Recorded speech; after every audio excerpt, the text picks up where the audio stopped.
छत्रपती संभाजीनगर महानगरपालिका निवडणुकीत मृत शिक्षकांना इलेक्शन ड्युटी लावल्याचं प्रकरण ताजं असताना आता सेवानिवृत्त कर्मचाऱ्यांची देखील ड्युटी लावण्यात आली आहे। प्रशिक्षणाला गैरहजर राहिल्यानं थेट गुन्हाही दाखल केल्याचा प्रकार समोर आलाय। या प्रकारामुळे धक्का बसलेल्या कर्मचाऱ्यानं महानगरपालिका आयुक्तांना पत्र पाठवून संताप व्यक्त केला। गुन्हा दाखल केल्यानं बदनामी झाली आहे। माझ्या जीवाला काही धोका झाल्यास संबंधित यंत्रणा जबाबदार असेल असा इशारा दिला गेला आहे।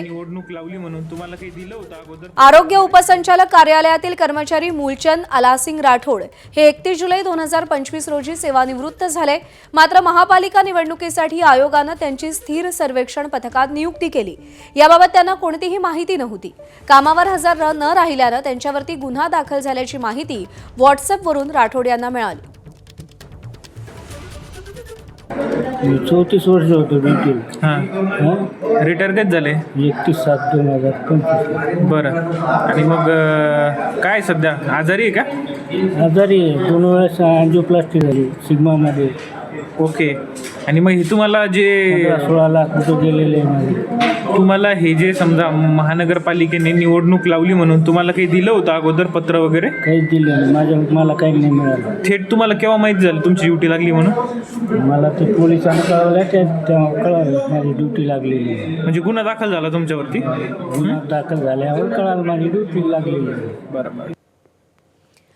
कृष्णा केंडे आपले प्रतिनिधी आपल्याला या सगळ्या संदर्भात अधिक अपडेट देतील। कृष्णा, आधी मृत शिक्षकांना ड्युटी लावल्या, आता सेवानिवृत्त असलेल्यांना ड्युटीज लावल्या जात आहेत। नेमकं काय घडतंय?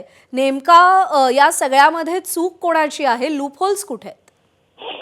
खरं तर विधानसभेचीच जी यादी होती तीच घेतली आणि त्याच अनुषंगानं सगळ्या कर्मचाऱ्याला थेट ड्युटी लावल्याचा प्रकार केलेला होता। त्यात मृत शिक्षक असतील किंवा इतर कर्मचारी जे निवृत्त झाले आहेत त्यांचा देखील विचार केला गेला नाही किंवा तशी माहिती मागवली नाही, आणि त्यामुळे हा सगळा सावळा गोंधळ समोर आलेला आहे।